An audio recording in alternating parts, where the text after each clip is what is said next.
What's up, guys? Okay, I want to talk about a very serious subject because it hits home for me. I have a tattoo specifically for the subject here. There we go.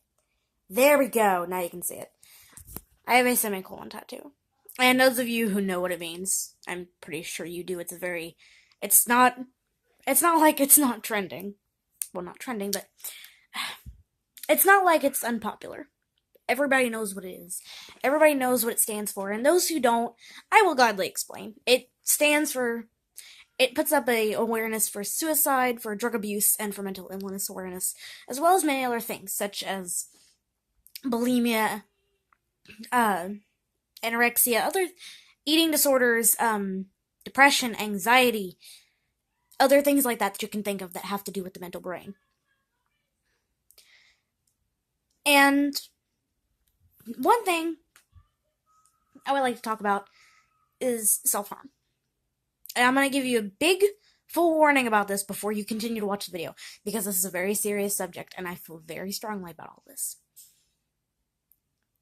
I know people that self-harm. I've previously in the past self-harmed myself. I may not have scars, but there are different ways of self-harm. There's cutting, burning, scratching, hitting, just anything you can think of. Anything that you can think of that could possibly hurt you is a form of self-harm. So, I'd like to talk about it for a bit because it's a very serious subject, and not a lot of people like to talk about it because it is so close to home and it hits them hard. It's kind of hard to really talk about it, and I understand that. But it's something that we need to talk about because it's such a controversial thing, and people don't want to be open to it, but we kind of need to spread awareness about it. To spread awareness about depression and anxiety. And people just put it under a bed and kind of push it away and act like it's not there when it is. And another thing I want to talk about is depression. There are many forms of depression. There's depression where you could be you could have the greatest year of your life. You could be the happiest person that you know. And suddenly something will happen. And I call this momentary. I call this momental depression, if that's even a word. I don't know. Where it's just in that moment. Like if you broke up with somebody. Jacket, get out of the way. Thank you. Thank you. Thank you. Hi. But say if someone broke up with you, or you broke up with them, and it's been like 20 years that you've been married to this man or this woman, and when you finally divorce and it wasn't a mutual agreement, a person can go into a momentary depression. Like I said, I don't even know if that's a word. But this depression isn't normally, it isn't normally talked about. And it's kind of looked down upon because it's like, I've had depression since I was 6 years old. That's nothing compared to this. I get that you've had a hard time, but that is considered a form of depression. I've watched my mother go through it. My mother and my father were divorced, just recently divorced 2 years ago, and they were married for almost 21 years. And it really bothered her, and she went into a deep, dark depression to where she tried killing herself. And then there's frequent depression, when most of the time it'll come back in long, big hits, and then sometimes you're just there. You can be happy, you can smile, you can laugh. I consider myself to have that kind of depression. Kind of that and then something else. To where it'll be a great day, nothing wrong will happen, and then suddenly something happens and it causes you to sink back into a depression moment. Also, there's blue moon depression, of what I call. Like, once in a blue moon, you'll suddenly be depressed. And nothing could have even happened. You could have the best day ever. Heck, Tupac could have came back and you could have had One Direction singing in your lunchroom cafeteria. I don't know. Who cares? You could have the best day of your life, and then suddenly you just stop and you're depressed. you have no reason why. You're still happy. You still had a great day and you want to smile and you want to laugh and get up and be happy, but suddenly you're depressed. It's like a rain cloud has settled over top of your head and there's nothing you can really do about it. Um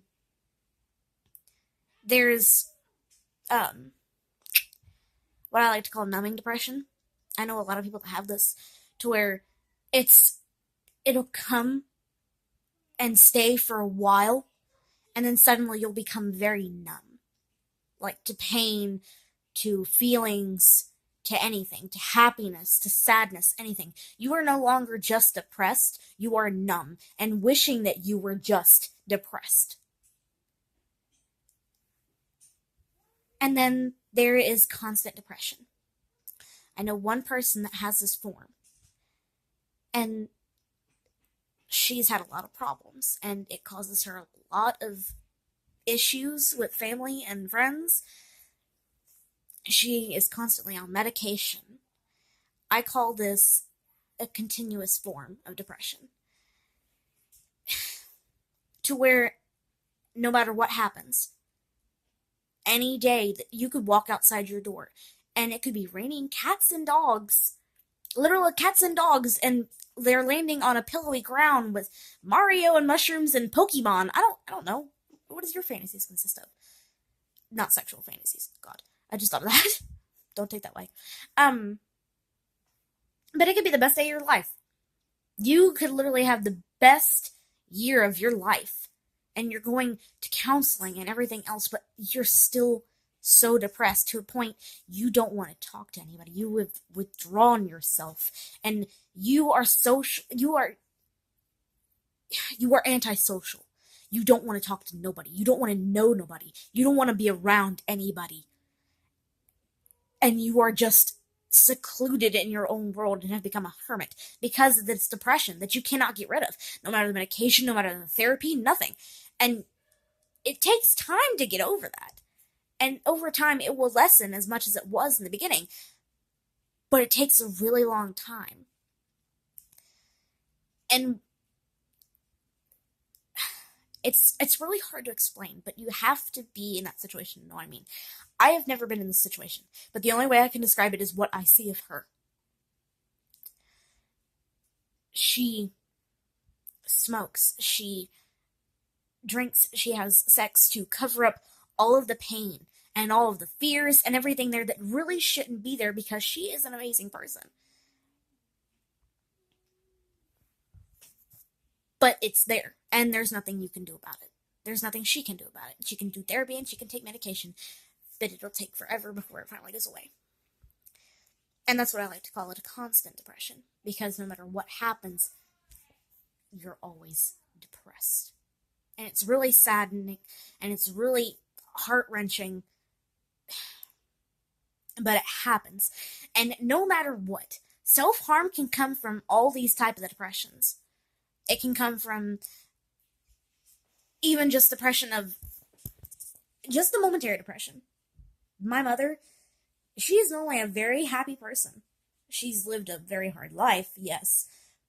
But most of her life, she has been a very happy person, very hardworking, and she has been a wife and she has been a mother for 28 years. She's been a wife for 20 years and then a mother for 28 years. So it's really hard um to just say that anybody that is momentarily depressed cannot self-harm. That's not true. Anything could happen and anything could change in the next 24 hours that could cause you to want to jump off a bridge, that could cause you to want to harm yourself. And you could have the best life in the world. You could be Beyonce. And suddenly something bad happens and you don't know what to do and you're just so disheartened. And it happens. And this is why it's so serious, because you can't see it. These are things you cannot see, and these are things that you have to take time and work on. If you are a friend with somebody with depression, or you know somebody with depression, stick by their side and help them. It will help you in the long run, and it'll help them. You will become a better person, and so will they. That's all I have to say about this. Thank you.